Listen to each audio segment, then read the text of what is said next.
หมายสงค่าเมื่อได้เป็นวันที่7เดือนธันวาคมที่12ปี2025เป็นวันติดในตอนในข่าวใส่หมอหอมมีข่าว2ตอนเดี๋ยวมาเปิ้นเผานะคะเนาะตอนที่1ค่ะอันน้ำท่วมฮาวแห้งตีเมืองไทยปอดตอนใต้นั่นก้นที่อันไรรับพรตุ้มยอนก็มีป้าพี่น้องแห่งการตั้งน้ำนะคะข่าวเที่ยงตอนหนึ่งค่ะในก็หมากตกใส่ที่โรงเรียนเหี่ยวก็มีคนรู้เซ็งสายใจ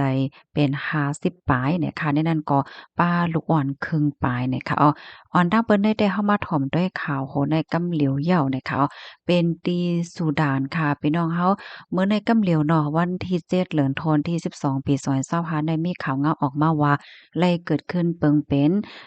โดรนในคณะกว่าปล่อยหมากกว่าปึดตึกตีเมืองคาโลกีค่ะในปอดตอนของเซาคอโดฟานตั้งปอดตอนใต้ของเมืองสุดานนะคะลวงปึดตึกปอกกับในไหนมันเตอโรงเรียนลูกอ่อนเลขตีหนึ่งเฮ็ดให้มีคนรู้สึกสายใจ50ปลายในนั้นป้าลูกอ่อนเลขถึง33ก่อว่าให้ไหนเกี่ยวกับเรลองได้ตั้งฝ่ายมอยาและตั้งตับซึกหลงปองจึงสุดานในก็ออกมาลาดว่าลองเฮ็ดตั้งสร้างอันในเป็นน้ำมือของจุ่มตรงหนึ่งจุ่มยิบกอง RSF นะคะในก็เขาในก็ตึกมีลองปึดตึกต่อสู้กันตั้งแต่เลยว่าเป็นปางตึกกลางเมืองตั้งตับของหลวงปองจึงสุดานเฮ็ดจังไหนคะนะ ตั้งฝ่ายSF ได้ก็ยังอำไปมาลาสังเกี่ยวกับเลยลองอันปล่อยหมากใส่ที่ในโรงเรียนปอกำไนก้วยกาว่าจื้อเขาเนี่ยก็กล่าวแน่ดับซึกของหลวงปองจึงว่าเอาตั้งโตรนเหี่ยวก็ปล่อยหมากใส่ดีกาดดีหนึ่งตั้งปอตอนนั่นเหมือนกันเฮ็ดจังได๋ค่ะตีสุดานในคณะก็ไล่รับพรตุ่มย้อนเพราะว่าปางตึกกลางเมืองในแต่ว่าปางตึกในก็แต่เป็นมาจะเมิดเลือนทนที่4ปี2566ในค่ะเนาะมื้อเหลียวก็เป็นปี2568เฮ็ดจังได๋ค่ะไหว้หลังเสตับSF และดังตับของหลวงปองจึงสุดานนะคะเนาะเขาเนี่ยก็มีลองปึดตึกกันก็เปว่าหิมอาณาอำนาจกันว่าจังได๋ค่ะ ตั้งฝ่ายพวกคานปากฝ่ายจอยเทียมลูกหวานจะจึงลงฟ้า UNICEF ค่ะเนาะก็เลยออกมาปันตั้งหันถึงเกี่ยวกับเลยลองในว่าลองไปหมักใส่ที่ในโครงเฮ็ดในอำกึ่งหลีเป็นลองป่นเปลี่ยนเนอสู่ในลูกอ่อนหาวแห้งเตว่ายาวก็เปว่าลูกอ่อนในอำมีตั้งพิษและอำฮู้จอมลองสังในค่ะเลือเซนั่นก็เฮ็ดข้องให้หลายปาหลายฝ่ายในกึดลองปึดตึกกันสีปยกปันขว้างให้ฝ่ายจอยเทียมเขาในจ้างเข้ากว่าจอยเทียมก้นวันก้นเมืองสีกำไหนค่ะ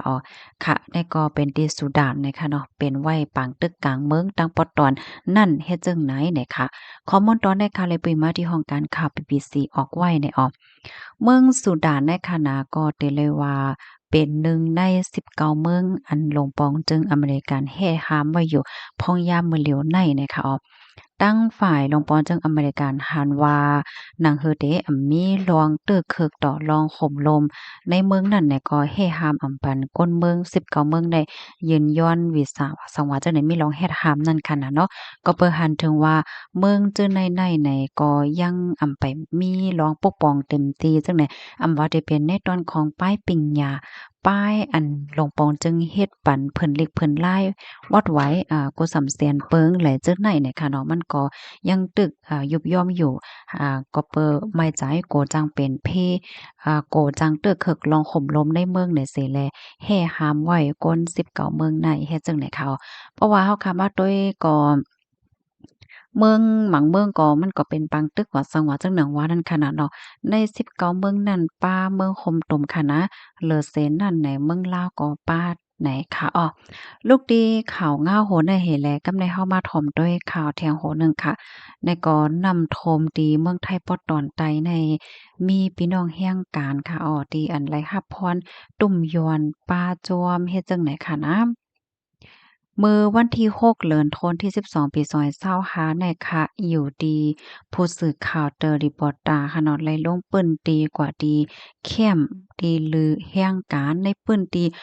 ข้องแหจะเว้งหาดใหญ่ค่ะนั่นก็เป็นหนึ่งในปื้นตีอัญญานำทมตั้งแต่เมื่อวันที่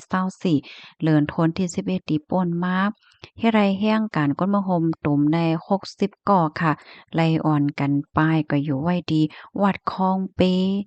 ให้แหนอ้อย้อนเพราะว่าอยู่ที่ในแคมป์ติลือแต่ก็มันจางยาวหนานำทมแห้งเฮ็ดจังได๋คะนำทมปอกกำไนค่ะหนาแคมป์ที่อยู่เศร้าพี่น้องแห่งการหมอก8หลังได้ไหลลูกก่อยกว่านั่นน่ะ แห่งการที่อันให้การก่อสร้างอันพี่น้องอันอยู่จ้อมแคมจ้อมหังกอเมื่อเหลียวได้อ่อนกันฮิบเนี่ยให้เพิ่นดัดได้สร้างขึ้นที่อยู่ใหม่เฮ็ดจังไหนคะอ้อ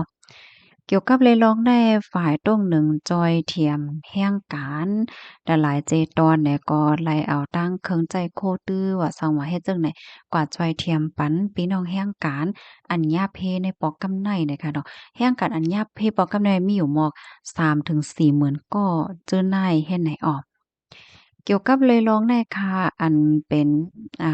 อาจารย์ค่ะเนาะครูปงสอนจั่นจอมแม่ฟ้าหลงอันยามเหตุการณ์เกี่ยวกับเลยลองจุ้มจวยเถียมแห่งการค่ะก็เลยลงเปิ้นตีกว่าตีหาดใหญ่เนาะแล้วก็ยอมรับลาดว่านำทมตีหาดใหญ่ในแต่เลยว่าทมนักทมนำเลยตีแม่สายและเข่งไห้ใน10ปนลูกก่อนเฮ็ดจั่งไหนเนี่ยค่ะ กำนันแลตัดได้ขึ้นปัดปูหลูเม่เนี่ยก็มันก็หลายใจข้าวยามอยู่เฮ็ดจั่งไหนว่าไหนขาดเลือดเสนั่นก็ซ้ำมีป้าพี่น้องแห่งการยานเมืองอันแลรับพรตุ้มยวนเถียงในปอกกำไนเนี่ยก็เป็นรองตีหลีไม้ใจจ้อมก็เพราะว่าแห่งการอันว่าในซ้ำในมันมีส่วนตัดได้แลรับเงินกาหยอแต้นนั่นน่ะแหน ก็เบอร์จังนั้นแหละเบอร์เลียวในอันตรงหนึ่งฝ่ายแห่งการว่าอาจารย์เขาว่าในเปิ้นก็กวาดต้วยกวาดจอยกวาดเทียมให้ไหนเขาเลยฮู้ว่ามีคนรู้เส้นสายใจหนึ่งก็รู้กวนว่าไหนคะเลอเซนั่นดีเจตอนสงขลาค่ะนะก็มีจุ้มจอยเทียมค่ะเนาะตั้งไทยเขาที่ห้องว่าองค์กรสวัสดิการสังคมประเทศไทย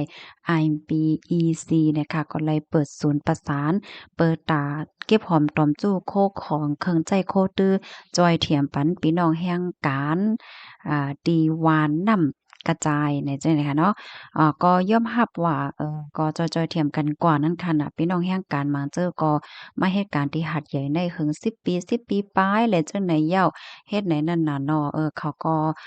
มีใจฮักปึ้นตีว่าเนาะมันน่ะว่าเฮ็ดมาหากินก็มาข้าวตั้งหึงเฮ็ดไหนมื้อเหลียวก็มาย่าเพนำทมเฮ็ดจังไหนก็ จอยกันแลจังหื้อเนี่ยก็เตคับขึงเสแลจอยเทียมกันกว่าว่าจังหนังไหนเนี่ยค่ะอ้อเมื่อเหลียวในขณะอันโหลแห้งหนาในแต่ก่อนเครื่องใจไฟฟ้าและจังไหนค่ะเนาะปยก็ตีลือตีนอนว่าสังว่าเจ้าในเนี่ยค่ะ